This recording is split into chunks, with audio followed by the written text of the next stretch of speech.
Assalamualaikum warahmatullahi wabarakatuh. Asyhadu an la ilaha illallah wahdahu la syarika lah wa asyhadu anna Muhammadan abduhu wa rasuluh. Qala Allah ta'ala ya ayyuhalladzina amanu taqullaha haqqa tuqatih wa la tamutunna illa wa antum muslimun. Ya ayuhan nasu taqu rabbakumul ladzi khalaqakum min nafsin wahidah wa khalaqa minha zawjaha wa bassa minhuma rijalan katsiran wa nisaa wa taqullaha alladzi tasaaluna bihi wal arham innallaha kana 'alaikum raqiba.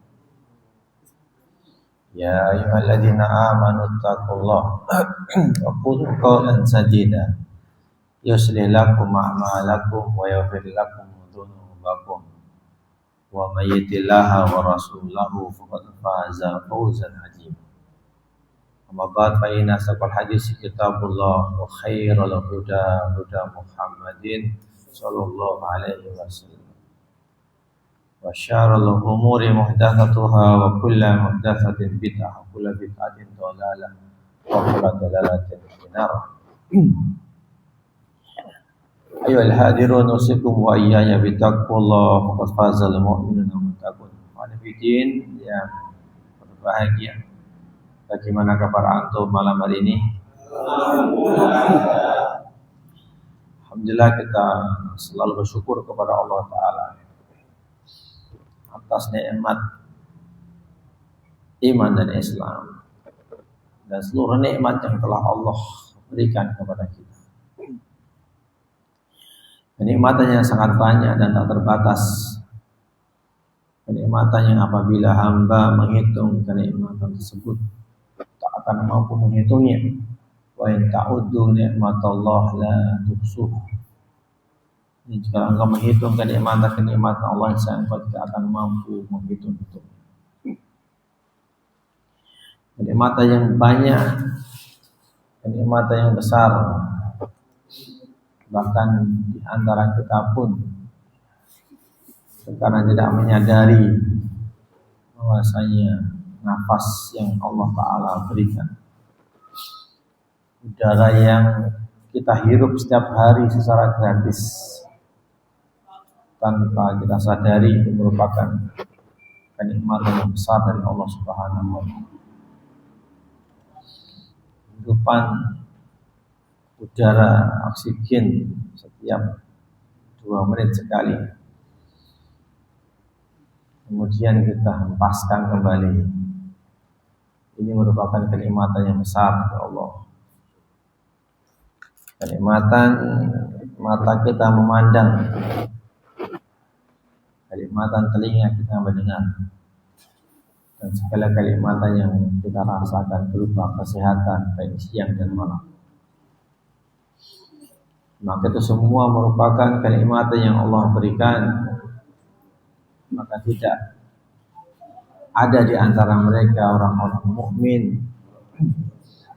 kecuali mereka harus selalu bersyukur terhadap kenikmatan tersebut, sehingga menjadi kenikmatan yang akan membahagiakan dalam kehidupan yang di dunia sementara ini. Dengan nikmat iman, maka nikmat yang lain akan mendatangkan faedah, akan mendatangkan manfaat, mendatangkan kebaikan. Maka iman yang telah menghujam ke dada kita,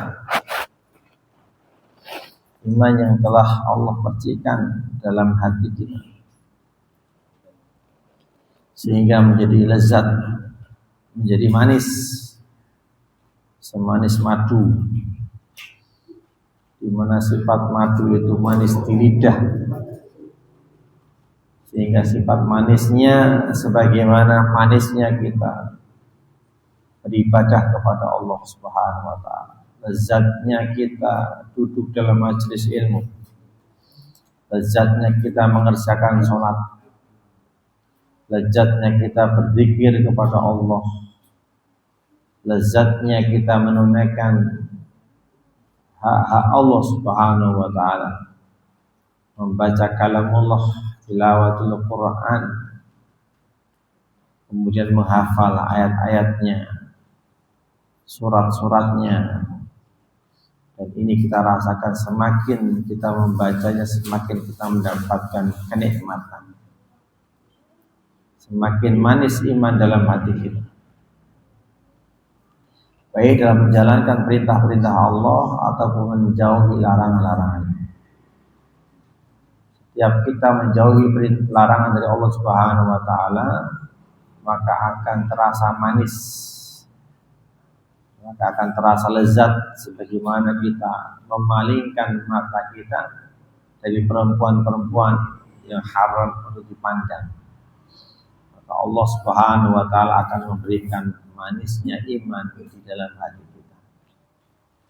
Sehingga dalam perjalanan kita tadi dari rumah ke surga ini, ke taman-taman surga ini, kita telah melewati mungkin puluhan bahkan ratusan wanita yang bisa kita lihat.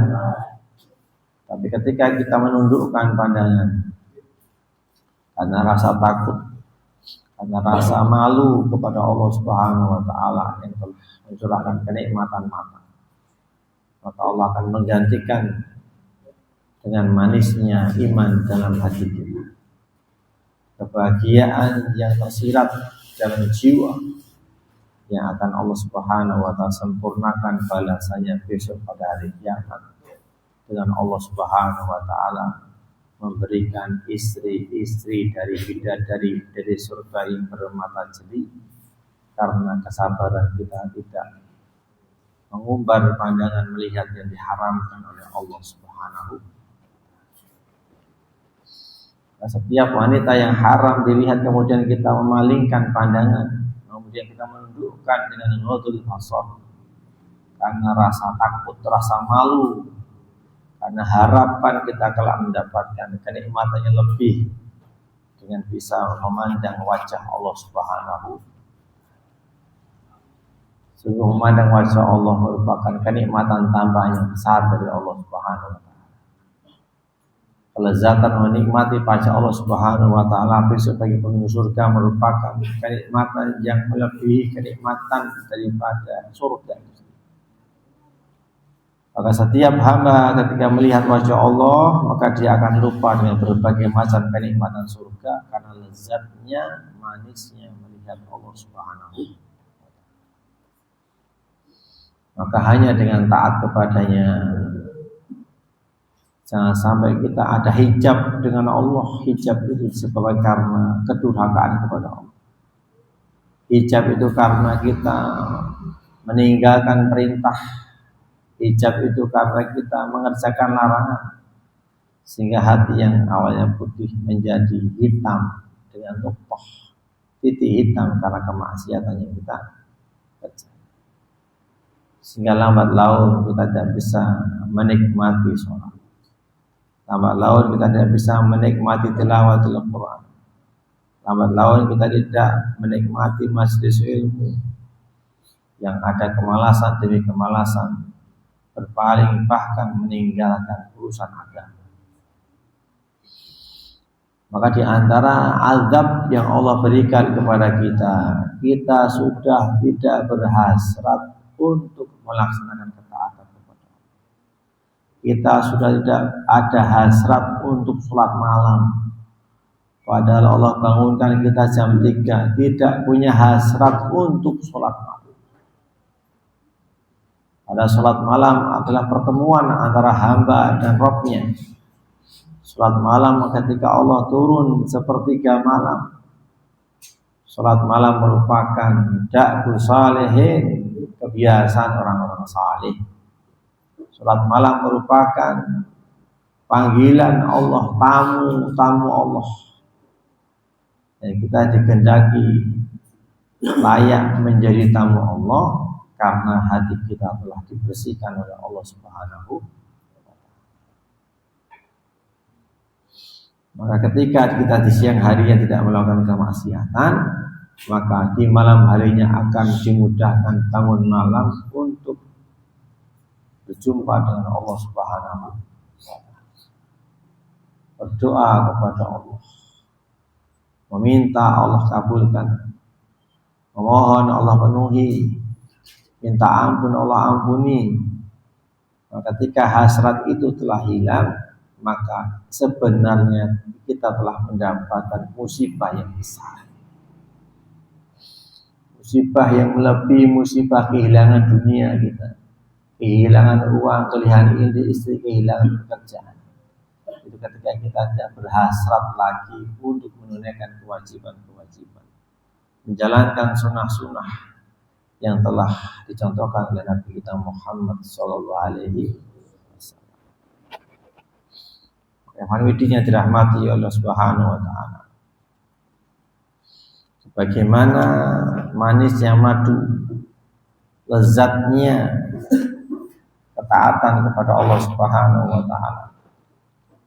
Di dalam hadis dikatakan Nabi sallallahu alaihi wasallam bersabda, "Salasun man kunna fihi wajada halawatal iman."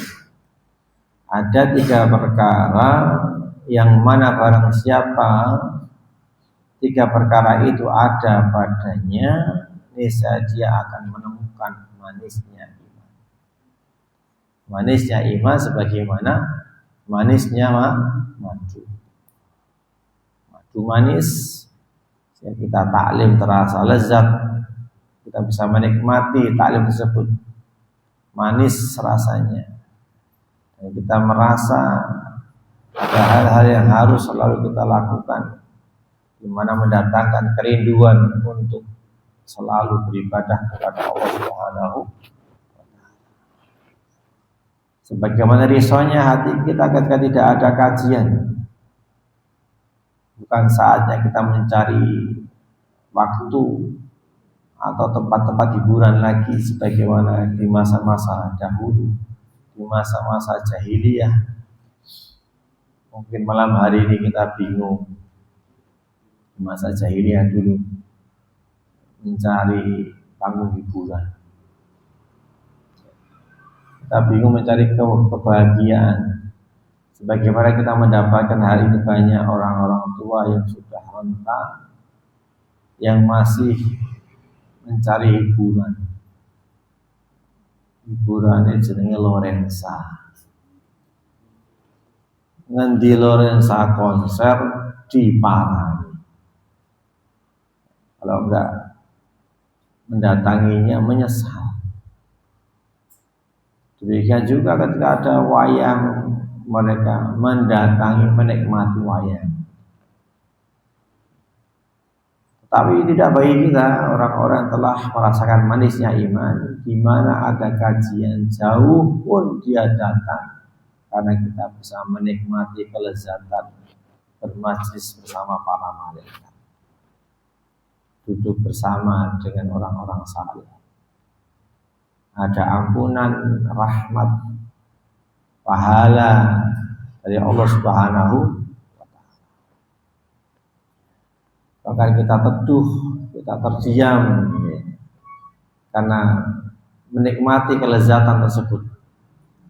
Sebagaimana burung yang hinggap dia tenang, menikmati daripada kajian yang Allah Subhanahu wa Ta'ala telah curahkan rahmat di dalamnya. Maka ketika seseorang ada ayyakuna Allahu wa rasuluhu ahabba ilaihi mimma siwa, itu hendaklah Allah dan Rasulnya lebih dia cintai daripada selainnya. Wa ayyuhibbul mar'a la yuhibbuhu illa lillah. Dan dia mencintai seseorang yang mana tidaklah dia mencintainya melainkan karena Allah. Wa ayyakrahu ayyauda fil kufri kama yakrahu ayyuqdhafa finar.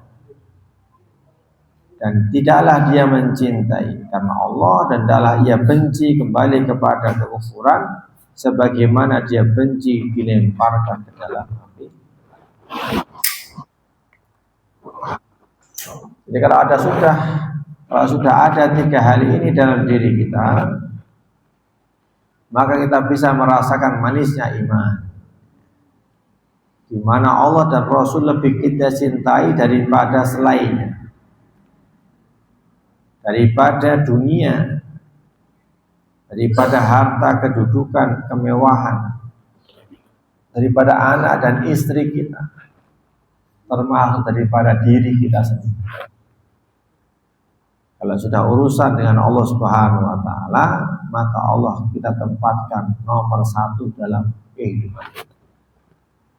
Allah lebih kita cintai daripada diri kita, sehingga ketika kita mungkin merasa sakit, sudah ada jadwal kajian, kita akan datang walaupun sakit, walaupun diri kita sakit, walaupun istri kita sakit, walaupun anak kita sakit.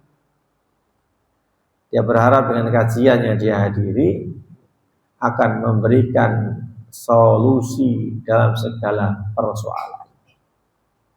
Sebagaimana Allah berfirman, "Wa may yattaqillaha yaj'al lahu makhraja." Barang siapa yang bertakwa kepada Allah, maka Allah akan memberikan solusi jalan keluar dari segala permasalahan. Bukankah apa yang kita hadiri ini merupakan ketaatan kepada Allah Subhanahu wa Ta'ala? Maka tidak ada kesedihan, tidak ada kekhawatiran ketika kita dalam majelis ini, maka Allah akan memberikan jalan keluar dari segala persoalan hidup kita. Faman tabi'a hudaya fala khaufun 'alaihim wa la hum yahzanun. Barang siapa yang mengikuti petunjukku, saya tidak akan ada kekhawatiran atas mereka, serta mereka tidak akan bersedih hati. Itu ketika kita mengikuti petunjuk dari Allah. Fa imma ya'tiyanakum minni hudan faman tabi'a hudaya fala yadhillu wa la yashqa. Dan apabila petunjuk itu datang kepada kalian, maka kalau engkau mengambil petunjuk itu, maka di dunia kau tidak akan tersesat, di akhirat kau tidak akan celaka. Ini ketika kita mengambil petunjuk dari Allah Subhanahu wa Ta'ala. Ini ketika kita memelihara iman dan meningkatkan amal saleh dalam masjid seperti ini menunjukkan telah meningkat keimanan kita. Nah, iman sebagaimana dipahami para ulama, al-imanu yazidu wa yanqusu, yazidu bi ta'ah wa yanqusu bil ma'siyah. Iman itu bertambah dan berkurang. Bertambah dengan ketaatan kepada Allah, berkurang dengan bermaksiat kepada. Maka ketika kita hadir dalam majlis ini, hakikatnya kita sedang taat kepada Allah, berarti sudah meningkat keimanan kita kepada Allah Subhanahu wa Ta'ala. Ini capaian peningkatan iman, ya, di samping juga merasakan manisnya dan kelezatan melaksanakan amal-amal yang akan meningkatkan keimanan kita kepada Allah Subhanahu wa Ta'ala. Selanjutnya, wa ayyuhibbal mar'a la yuhibbu illallah. Dan dia mencintai seseorang yang mana tidaklah ia mencintainya melainkan karena Allah Subhanahu wa Ta'ala. Kita mencintai seorang harus karena Allah. Tidak boleh orang mencintai orang itu karena zatnya, karena rupanya, karena wujud badannya. Tapi cintanya dia karena Allah, bukan mengikuti hawa nafsu. Jadi kita mencintai orang itu karena Allah mencintainya. Kita mencintai si fulan, kita mencintai si fulana karena Allah Subhanahu wa Ta'ala. Jangan sampai kita mencintai seorang itu karena nafsu kita. Ada orang kafir, walaupun dia berbuat baik kepada kita, maka tidak boleh ada rasa cinta sedikit pun kepada orang-orang kafir. walaupun dia telah memberikan banyak kebaikan kepadanya. Karena ikatnya kebaikan yang dilakukannya itu tidak ada artinya di sisi Allah Ta'ala karena kekafiran. Maka orang beriman harus bisa membedakan siapa yang berhak mendapatkan cinta kita, siapa yang berhak mendapatkan kebencian. Cinta kita hanya kepada Allah, kepada Rasulullah, dan kepada orang-orang mukmin. Dan kebencian kita kepada iblis, kepada syaitan dari jenis jin dan manusia, kepada orang-orang yang berpaling dari Allah Subhanahu wa Ta'ala, dari kalangan musyrikin, dari kalangan kafirin, dari kalangan munafikin, dari kalangan zalimin, dari kalangan fasikin, kalangan orang-orang musyrik, orang-orang kafir, baik ahli kitab maupun orang-orang munafik yang menjadi duri dalam tubuh kaum muslimin, atau orang-orang zalim, atau orang-orang fasik, orang-orang yang suka buat kerusakan. Maka tidak ada rasa cinta kepadanya, karena mereka dibenci oleh Allah Subhanahu wa Ta'ala. Maka inilah akidah kita, akidah kaum muslimin. Kita mencintai siapa yang dicintai Allah, kita membenci siapa yang dibenci oleh Allah Subhanahu wa Ta'ala. Maka cinta kita itu karena Allah, bukan cinta karena mengikuti hawa nafsu. Kalau cinta kita mengikuti hawa nafsu, berarti hawa nafsu telah menjadi Tuhan selain Allah Subhanahu wa Ta'ala. Afara'aita man ittaba ilahahu hawahu. Apakah engkau yang Muhammad tidak memperhatikan orang-orang telah menjadikan hawa nafsunya sebagai ilah selain Allah Subhanahu wa Ta'ala. Jadi cintanya membabi buta. Ya. Sehingga muncul kalimat-kalimat syirik dari lisannya dengan perkataan, wahai sayangku, aku lebih mencintaimu daripada segala-galanya, termasuk Allah Subhanahu wa Ta'ala. Maka orang ini telah mengatakan satu perkataan yang membuat Allah Subhanahu wa Ta'ala murka, Allah Ta'ala marah, karena dia telah menyamakan Fulanah bin Fulan dengan Allah Subhanahu wa Ta'ala, atau bahkan melebihkan Fulan bin Fulan dengan Allah Subhanahu wa Ta'ala. Wa minan nasi, dan di antara manusia ada orang yang menjadikan sesembahan-sembahan selain Allah sebagai tandingan-tandingan Allah. Mayattakhidhu min dunillahi andada yuhibbuhum. Mereka mencintai tandingan itu melebihi cintanya kepada Allah Subhanahu wa Ta'ala. Waladina amanu asyaddu hubbalillah. Sedangkan orang-orang mukmin sungguh sangat cinta kepada Allah. Wa minan nasi may yattakhidhu min dunillahi andada yuhibbuhum ka hubbillah. Jadi orang-orang musyrik, orang-orang yang mencintai tandingan-tandingan Allah, mereka lebih mencintai tandingan itu daripada mencintai Allah Subhanahu wa Ta'ala. Termasuk ketika mungkin Al-Quran dilecehkan, Nabi dihina, tidak ada kecintaan mereka untuk membela Allah, membela Rasulullah SAW. Tapi ketika organisasinya dihina, panji-panjinya dilemparkan, benderanya dibakar, maka mereka rela membela mati-matian untuk organisasi, untuk panjinya, untuk bendera-benderanya, untuk lambang-lambang.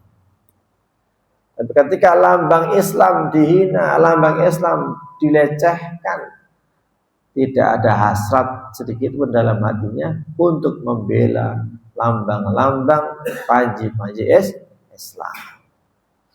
Maka mereka adalah orang-orang yang telah mengadakan tandingan-tandingan selain Allah Subhanahu wa Ta'ala. Hibbuhum kahubbillah. Mereka mencintai tandingan itu melebihi mencintai Allah Subhanahu wa Ta'ala. Maka apapun namanya, mau benda mati, benda hidup, ya, di mana hal itu tidak menjadikan kita taat, tidak menjadikan kita cinta kepada Allah, maka singkirkan benda-benda itu. Karena itu akan merusak cinta kita kepada Allah Subhanahu.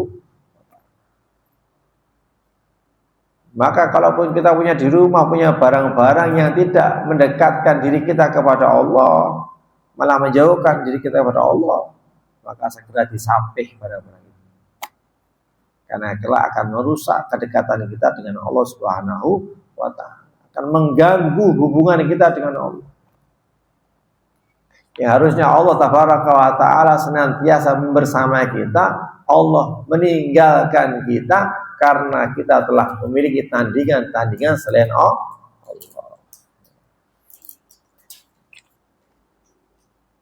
Maka ketaatan kepada Allah Subhanahu wa ta'ala merupakan kenikmatan, kelezatan, sebagaimana Nabi sallallahu alaihi wasallam mengatakan, "Qum ya Bilal fa'arihna bisalah." Wahai Bilal, bangkitlah lalu legakanlah kami dengan sholat. Artinya Nabi perintahkan segera kumandangkan azan agar aku lapang dadaku, agar terasa nikmat ketika aku berdiri untuk Allah, ruku untuk Allah, sujud untuk Allah Subhanahu.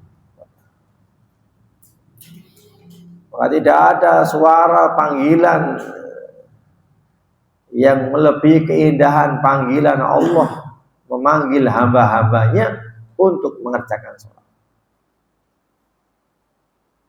Setelah Allah Subhanahu wa ta'ala dibesarkan dengan kalimat takbir, Allahu Akbar, Allahu Akbar, Allahu Akbar, Allahu Akbar, maka tidak ada yang besar kecuali hanya Allah Subhanahu. Masa orang bisa kita lihat sebesar mana kecintaan dia kepada Allah, maka sejauh mana dia segera mendatangi panggilan Allah. Kalau sudah panggilan Allah dikumandangkan, maka tidak ada pekerjaan bagi orang mukmin kecuali mendatangi panggilan itu, segera melaksanakan ibadah kepada Allah Subhanahu. Kalau masih menunda, masih mengundur-undur panggilan tersebut, menunjukkan sudah mulai beralih cinta kita bukan kepada Allah, tapi kepada makhluknya Allah Subhanahu. Entah kepada pekerjaan, entah kepada keluarga, entah kepada teman, entah kepada rapat, entah kepada tugas-tugas, di mana tidak ada tugas yang mulia bagi seorang hamba kecuali hanya mengabdi kepada Allah Subhanahu. Nabi mengatakan, wa ju'ilat qurratu aini fi shalah, dan jadikan penyejuk mataku pada salat. Maka salat merupakan ibadah yang bisa menenteramkan jiwa, membahagiakan hati, membuat diri kita tidak bersedih. Kalau sudah sholat, maka hilanglah kesedihan, hilanglah kegundahan, hilanglah kekecewaan dalam urusan dunia. Kalau sudah panggilan sholat, maka sholat ini telah memberikan kebahagiaan hakiki pada hati dan kehidupan kita. Walaupun tadi kita banyak masalah, walaupun tadi kita punya persoalan, ketika sudah panggilan sholat, hilanglah segala persoalan dunia. Karena kita mendatangi Allah Subhanahu wa ta'ala, sang pemberi solusi dalam segala permasalahan dunia. Maka ketika kita banyak masalah dalam hidup kita, maka lihat kedekatan kita dengan Allah. Kalau kita banyak kegundahan dalam hati ini, perasaan yang tidak pernah merasa cukup atau terpuaskan, maka perhatikan hubungan kita dengan Allah Subhanahu wa ta'ala. Di antaranya bagaimana sholat kita. Apakah sholat kita telah tepat pada waktunya. As-sholatu ala waktiha, sholat tepat pada waktunya. Maka inilah tanda cinta Allah kepadanya, termasuk amal yang utama. As-sholatu ala waktiha, sholat tepat pada waktunya. Maka setelah orang bisa merasakan nikmatnya sholat tepat pada waktunya, seandainya dia ketinggalan sholat, yang dirasakan penyesalan yang besar, kegundahan, kepanikan, ketakutan, penyesalan. Bahkan mereka menangis ketika dia harus sholat sendirian, tidak berjamaah. Ini ketika seorang hamba bisa merasakan lezatnya mengerjakan sholat berjamaah. Dia punya program dalam hidupnya.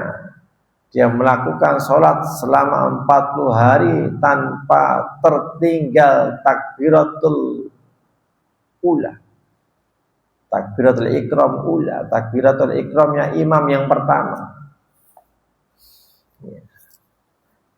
Selama 40 hari dalam sholat 5 waktu, dia tidak pernah tertinggal takbiratul ikram imam.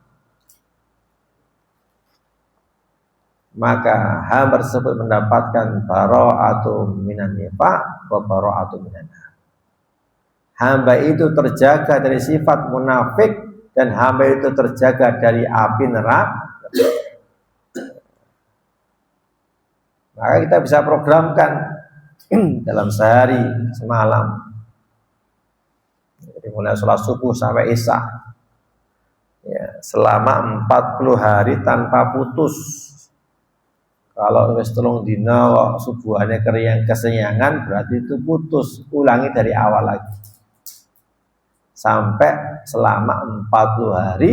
Subuh kita, duhur kita, asar kita, maghrib kita, isya kita berada di belakang imam atau berada di saf pertama.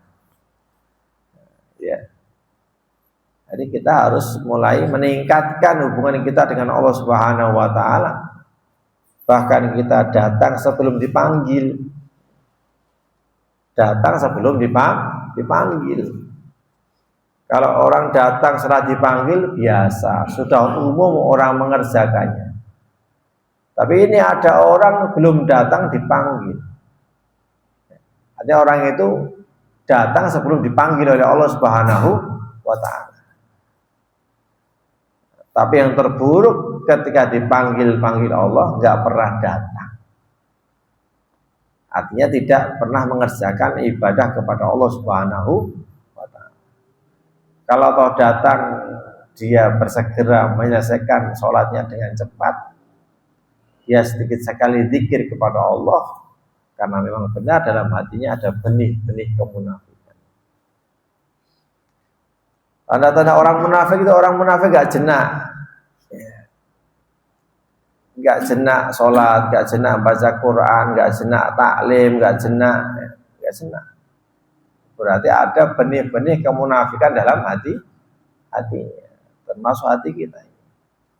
Kalau sudah mulai ada tanda-tanda seperti itu, maka harus dilawan, harus dihilangkan. Jangan sampai menjadi belitan kebiasaan dalam mengerjakan ketaatan kepada Allah Subhanahu wa taala. Yang ketiga, ayyauda fil kufri kama yakrahu ayyukdzafa finar. Hendaklah ia benci kembali kepada kekufuran sebagaimana dia benci dilemparkan ke dalam api neraka. Seseorang yang mengerjakan ketaatan kepada Allah apa saja bentuknya, maka sungguh dia mengerjakan cabang-cabang keimanan yang bisa menghantarkan dia masuk ke dalam surga. Tapi sebaliknya, seseorang yang melakukan kedurhakaan, kemaksiatan kepada Allah apapun jenisnya, baik lahir maupun batin, maka dia telah merusak kesempurnaan iman dan arah tujuannya sampai ke dalam neraka jahanam. Sampai tingkatan meninggalkan iman sehingga dia kekal dalam neraka. Dia murtad dari agama Allah Subhanahu wa taala. Maka proses itu perlahan-lahan kita rasakan, baik meningkatnya iman atau menurunnya iman kita kepada Allah Subhanahu wa taala. Harusnya semakin bertambah usia, semakin bertambah ilmu, banyak komunitas, harusnya semakin meningkat iman dan amal kita. Tetapi ketika tidak meningkat iman dan amal, berarti hilanglah keberkahan ilmu. Ilmu yang kita cari ternyata tidak mendatangkan manfaat dalam hidupnya, karena ilmunya tidak disyukuri dengan tidak diamalkan. Maka saudaraku yang dirahmati oleh Subhanahu wa taala, Ibnu Taimiyah berkata, sungguh di dunia terdapat surga. Barang siapa tidak memasukinya di dunia, maka tidak akan masuki surga di akhirat. Surga ini adalah nikmatnya taat dan manisnya iman. Ya, majelis ilmu ya seperti ini. Ini merupakan surga dunia. Kalau orang asal nggak mau ke sini, nggak mau ngaji, nggak mau taklim, maka dikhawatirkan di akhirat dia tidak akan masuk ke taman-taman surga sungguhnya, karena dia tidak bisa mendapatkan faidah daripada ilmu yang disampaikan, tidak mengerti apa yang diperintahkan Allah, apa yang dilarang oleh Allah, diperintahkan Rasulullah, dilarang oleh Rasul Sallallahu Alaihi Wasallam, tidak ngerti, nggak paham.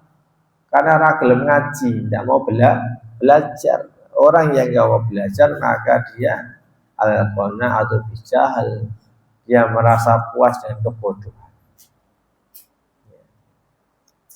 Maka seorang mukmin harus rajin menuntut ilmu, rajin belajar dari guru, dari ustadz, dari sumber yang satu, Quran dan Sunnah Nabi Muhammad Sallallahu Alaihi Wasallam, sebagaimana dipahami salaful ummah, salafus saleh, sehingga Islamnya seperti Islamnya Rasul dan para sahabat. Maka sungguh ketika seorang hamba melaksanakan perintah dan larangan Allah Subhanahu wa taala, maka akan dia dapatkan kebahagiaan yang hakiki, kesenangan yang tidak berujung, sehingga rasa-rasanya dia ingin mengulangi lagi. Sebagaimana sholat, kita tidak akan pernah bosan mengangkat tangan takbiratul ihram, tidak pernah bosan untuk rukuk, tidak pernah bosan untuk sujud. Bahkan kita ingin berdiri lebih lama lagi, rukuk lebih lama lagi, sujud lebih lama lagi, karena kita merasakan kenikmatan ketika jidat kepala kita ditaruh di bawah sebagai bentuk pengagungan kepada Allah Subhanahu wa taala. Sehingga setelah salam ke kanan, salam ke kiri, maka Allah melapangkan dada kita, membahagiakan keceriaan wajah. Bahkan keluar dari masjid pun terasa bahagia, terasa ceria hidupnya. Apalagi kelak malaikat menyambut kita semua, salamun alaikum bima sabartum. Keselamatan sejahtera kalian atas kesabaran kalian dalam melaksanakan ibadah kepada Allah. Wa'bud rabbaka hatta ya'tiyakal yakin. Sembahlah Allah sampai datang kepada kalian al-yakin, yaitu kematian. Sungguh kematian merupakan penutup kehidupan. Sungguh dunia ini tempat meninggal, bukan tempat tinggal. Kenapa dikatakan orang itu meninggal? Karena dia telah meninggalkan dunia dan berbagai macam urusan yang ada di dalam, untuk menuju urusan yang lebih besar, itu urusan setelah kematian, yaitu kehidupan selama-lamanya. Maka saudara yang dirahmati oleh Subhanahu wa taala, Qul in kuntum tuhibbunallaha fattabi'uni yuhibbukumullah wa yaghfir lakum dzunubakum wallahu ghafurur rahim. Katakanlah jika kamu benar-benar mencintai Allah, maka jalannya satu, ikutilah aku, ikutilah Rasulullah. Niscaya Allah akan mengasihi dan mengampunimu, mengampuni dosa-dosamu. Dan Allah Maha Pengampun, Allah Maha Penyayang. Jadi di antara tanda seseorang mencintai Allah Ta'ala, maka dia mengikuti Rasulullah Sallallahu Alaihi Wasallam sebagai tanda cintanya dia kepada Allah. Tapi kalau orang ngaku-ngaku cinta kepada Allah tapi tidak mengikuti Nabi, maka cintanya palsu, cintanya dusta. Nah, kalau orang mencintai Allah harus mengikuti cara Rasul Sallallahu Alaihi Wasallam dalam hidup, dalam beribadah. Maka Nabi adalah makhluk yang telah Allah Ta'ala ajarkan, beliau wahyu, sehingga dia mengetahui secara detail apa yang menjadikan Allah ridha, apa yang menjadikan Allah itu murka kepadanya. Maka setiap yang dilakukan Nabi berarti diridhoi oleh Allah Subhanahu wa Ta'ala. Nah, kalau kita ingin hidup kita selama 24 jam, hidup kita selama ini sampai meninggal dunia mendapatkan ridha Allah, caranya satu, mengikuti Rasulullah Sallallahu Alaihi Wasallam, maka akan mendapatkan ridha Allah, ridha di dunia, ridha di akhirat, sebagaimana tujuan kita diciptakan oleh Allah Ta'ala beribadah, di mana tujuan kita hidup ini untuk mendapatkan ridho di akhir, di dunia, ridho di akhirat. Buat apa manusia senang ridho kepada kita, sedang Allah benci kepada kita? Padahal Allah Subhanahu wa Ta'ala pemilik langit dan bumi dan apa-apa yang ada di antaranya, seluruhnya merupakan makhluk Allah Subhanahu wa Ta'ala. Ya Allah Subhanahu wa Ta'ala yang menciptakan langit dan bumi. Allah awal sebelum semuanya ada. Maka ketika kita menjadikan ridha Allah sebagai tujuan, maka inilah di antara tujuan benar dalam kehidupan kita. Jangan mencari ridhonya makhluk, jangan mencari ridhonya manusia. Ya. Kemudian yang dirahmati Allah Subhanahu wa Ta'ala, Ibnu Qayyim al-Jauziyah menyebutkan di antara sebab amal perbuatan yang mendatangkan kecintaan Allah dan Rasulnya, yang pertama tilawatul Quran, membaca Al-Quran dengan penuh tadabbur dan pemahaman terhadap makna-makna. Kita baca Quran dengan tadabbur, ya, maka kita akan merengkuh kelezatan, kenikmatan, baik dalam tahapan-tahapan belajar Iqra, maka itu harus dilanjutkan sampai dia bisa membaca Quran sehingga dia merasakan kebahagiaan, kelezatan. Kalau orang ingin setiap hari bahagia, maka caranya satu, setiap hari harus membaca Quran. Kalau pengen tambah bahagia lagi, setiap hari harus menghafalkan ayat Al-Quran. Ya. Semakin kita menghafalkan ayatnya, 1, 2 ayat, menambah surat demi surat, maka yang kita rasakan kebahagiaan setiap hari. Ya. Sehari nambah 1 ayat, bahagia. Yasin. Sedino aku bae ngon Yasin terus. Insya Allah hafal surah Yasin ayat pertama. Melanjutkan wal Qur'anil Hakim. Terus dibaca terus sehari. Nanti bertambah 2 hari hafal 2 ayat dalam surah Yasin. Jangan menambah kalau belum kuat, ya, hafal aja. Besok lagi nambah lagi ayat selanjutnya. Dan seterusnya sampai berapa ayat surah Yasin itu? 80 ayat, ya. Berarti kita cuma butuh berapa bulan? 2 bulan lebih dikit. 2 bulan lebih, hampir 3 bulan ya, kita hafal surah Yasin. Ya. Nah, maka kita coba ya, memulainya. Bagaimana cara memulai menghafal Quran? Mulailah membaca ayat-ayat yang kamu senangi. Apa yang kamu senangi ini ayatnya? Oh, Ar-Rahman, ya udah. Mulai baca itu. Senangmu surat apa? Al-Ikhlas. Ya wacanan Al-Ikhlas. Dan nggak mau senang pendek. Udah apa? Baca terus, menambah terus. Nah, maka ini kita akan mendapatkan kebahagiaan yang akan kita rasakan terus-menerus setiap hari. Kemudian kedua, takarrub kepada Allah Subhanahu wa taala dengan amal-amal nafilah, dengan amal-amal sunnah, menambah sholat rawatib, menambah sholat duha, menambah sholat malam. Kemudian berzikir kepada Allah Subhanahu wa taala pada setiap kondisi keadaan, zikir subhanallah. Subhanallah, alhamdulillah, wa la ilaha illallah, wallahu akbar, subhanallah, alhamdulillah. Terus begitu antum baca sampai hati kamu luluh, hati kamu lembut, sampai mata kita bisa menangis, maka kita bisa merasakan kelezatan berzikir kepada Allah Subhanahu wa taala. Bisa kita kerjakan. Setelah pengajian ini antum di rumah zikir, maka pasti kau dapatkan kebahagiaan hidup. Kemudian